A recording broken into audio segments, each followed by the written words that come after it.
Hello दोस्तों, welcome to my channel फिल्मी बातें। और आज इस चैनल पे हम बात करेंगे कुछ फैक्ट के बारे में। जैसे आप सभी को याद होगा, एक दोस्ती मूवी आई थी 1964 में। कोई जब राह न पाए मेरे संग आए, और राही मनवा दुख की चिंता क्यों सताती है। तो ये मूवी रिलीज हुई थी 1964 में, और रिलीज होते ही एक बहुत बड़ी हिट साबित हुई थी। और इसमें जो कैरेक्टर प्ले किया था वो रातों रात सुपर स्टार बन गए थे। रामू एंड मोहन, सुधीर जी एंड सुशील जी, ये उनका नाम था, ओरिजिनल नाम था। और स्टार होते ही ये गायब भी हो गए। तो कुछ लोगों का कहना है कि इनको उस समय के कुछ बड़े सुपर स्टार ने मरवा दिया था, क्योंकि हम भी बचपन में यही जानते थे कि ये रातों रात गायब हो गए थे। हम भी यही सोचते थे उनके बाद ये मूवी क्यों नहीं आई इनकी। और बट ऐसा कुछ नहीं है। जो फैक्ट है उसी के बारे में बात करूंगा कि रियल में इनको मरवा दिया गया था या इनके साथ क्या हुआ था। तो मेरे साथ बने रहिए मेरे चैनल में फिल्मी बातें में। तो 1964 में जैसा मैंने बताया ये मूवी रिलीज हुई और एक बहुत बड़ी हिट साबित हुई थी। इसको सत्येंद्र बोस ने डायरेक्ट किया था और इसका संगीत दिया था लक्ष्मीकांत प्यारेलाल जी ने, और इसमें आवाज दी थी मोहम्मद रफी साहब ने। और इसके गीत बहुत अच्छे हैं जो आज भी हम सुनते हैं। तो अगर बात करता हूं दोनों कैरेक्टर की, तो सुधीर कुमार सावंत जो अंधे का रोल प्ले किया था जिन्होंने, और सुशील कुमार जिन्होंने एक लंगड़े का रोल प्ले किया था।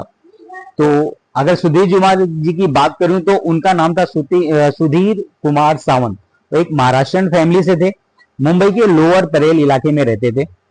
और इसके पहले ऐसा नहीं था कि उनकी ये पहली मूवी थी, इसके पहले भी एक दो मूवी में वो काम कर चुके थे। जैसे अगर बात करूं तो सत्य ज्ञानेश्वर जो 1964 में भी आई थी, उन्होंने उसमें भी एक रोल प्ले किया था। उसके बाद उनको दोस्ती मूवी मिली और उस समय ये एक सुपर स्टार के रूप में सामने उभर कर आए थे, क्योंकि इन्हें बहुत अच्छा रोल प्ले किया था उसमें।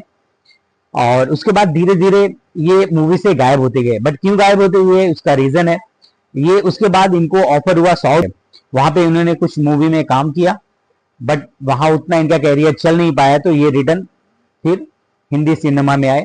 बट यहाँ पे भी तब तक शायद देर हो चुकी थी और इनका जो स्टारडम था वो खत्म हो गया था। तो इनको छोटे मोटे रोल और मूवी में मिला। जैसे अगर मैं बात करूं तो 1968 में ही इनकी एक मराठी मूवी आई थी घर चिराड़ी, और 1969 में मेरा नाम राजा। तो ऐसे छोटे मोटे कैरेक्टर इन्होंने काफी मूवी में किया था, बट इनका कैरियर उतना अच्छा चल नहीं पाया। तो ये इंडस्ट्री से गायब ही हो गए और फिर अपने परिवार में ही रहने लगे। और इनकी जो देहांत हुआ था इनका, वो 1993 में हुआ था। इनको एक गले की बीमारी हो गई थी, जिसकी वजह से प्रॉपर इलाज नहीं मिल पाया। कि उस समय शायद लोग कहते हैं कि उसी समय ये दंगा चल रहा था मुंबई का, तो उसमें प्रॉपर इनको इलाज नहीं मिल पाया था, जिसकी वजह से इनका देहांत हो गया था। तो जो फैक्ट निकल के सामने आया है कि उस समय के सुपरस्टार इनको मार दिए थे, ऐसा कुछ नहीं था। ये एक बीमारी की वजह से 1993 में इनका देहांत हुआ था। अगर बात करें दूसरे कैरेक्टर सुशील कुमार जी की, तो उनका जन्म हुआ था 4 जुलाई 1945 को कराची में। बंटवारे के बाद ये 2.5 साल के थे तभी इनकी फैमिली मूव कर गई गुजरात। ये संपन्न परिवार से थे, इनका अच्छा खासा बिजनेस भी था। बट गुजरात मूव करने के बाद इनका बिजनेस कुछ खास चल नहीं पाया। तो उसके बाद ये मूव कर गए मुंबई। मुंबई में ये माहिम इलाके में रहते थे, वहां भी बिजनेस कुछ खास चला नहीं। उसी बीच इनके दादाजी और इनके पिताजी का देहांत हो गया। तो ये अपने मौसी के पास फिर चले आए चेंबूर। चेंबूर में ये रहते थे और इनके एक जान पहचान वाले थे जो फिल्मों में काम करते थे। और इनको ऑफर दिया कि आप फिल्मों में काम करेंगे इनकी माँ को, तो बोले ठीक है करेंगे। सबसे पहले ये बाल कलाकार के रूप में नजर आए थे एक सिंधी मूवी में अदाना में। फिर 1963 में भी एक मूवी आई थी फूल बने अंगारों में भी ये नजर आए थे।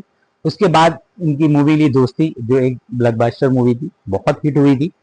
सुशील जी का भी लगा कि उनको कैरियर चल जाएगा, उस समय के एक सुपरस्टार बन गए थे। बट उसी मूवी की कुछ काम की वजह से ये बाहर विदेश गए हुए थे। और जब ये रिटर्न आए तो डायरेक्टर से बात हुई, जो कि डायरेक्टर ने पहले ही बोला था हम तुम लोगों के साथ 3 मूवी बनाएंगे। ये प्लान था उस समय उस राष्ट्रीय प्रोडक्शन का। बट जब सुधीर जी मूव कर गए साउथ कर दिया, और सुशील जी भी कुछ खास कैरियर इनका चल नहीं पाया। उसी बीच इन्होंने कुछ मूवी में काम किया था। जैसे अगर मैं बात करूं तो तकदीर 1968 में आई थी। और जो इनकी लास्ट मूवी थी वो थी हीरा पन्ना देवानंद की। हीरा की तमन्ना है कि बंदा मुझे मिल जाए, एक छोटा सा कैरेक्टर प्ले किया था इन्होंने। बट इनका करियर चल नहीं पाया, तो इन्होंने ग्रेजुएशन कंप्लीट करने के बाद 1971 में इन्होंने एयर इंडिया ज्वाइन कर लिया और वहीं पे नौकरी करके इन्होंने इंडस्ट्री को full and final bye bye कर दिया। और 2003 तक इन्होंने वहां पे नौकरी की और उसके बाद ये रिटायर होने के बाद अपने परिवार के साथ चेंबूर में ही रहते थे। इनकी एक बेटी भी है जो अभी इस समय अमेरिका में रहती हैं। 2017 में इनकी वाइफ का देहांत हो गया, तो ये अपने बेटी के पास अमेरिका चले गए और आज भी वहीं अमेरिका में ही रहते हैं। तो दोस्तों, जो फैक्ट निकल के आया कि ये हमारे माइंड में था, खुद मेरे भी माइंड में था, बचपन में मैंने भी सुना था कि ये दोनों स्टार को मरवा दिया गया था उस समय के कुछ बड़े सुपर स्टार ने, बट ऐसा कुछ नहीं था, ये सिर्फ झूठी अफवाह थी। ये लोग अपनी जैसा कि मैं बताया कि ये लोग किस तरीके से हैं और कहाँ पे हैं। तो आपको ये वीडियो मेरा कैसा लगा? अगर आपको पसंद आया हो तो कमेंट, लाइक एंड फॉलो करें। और अगर आपकी हौसला अफजाई मिली तो नेक्स्ट वीडियो में किसी और टॉपिक पे बात होगी। तब के लिए सबा खैर।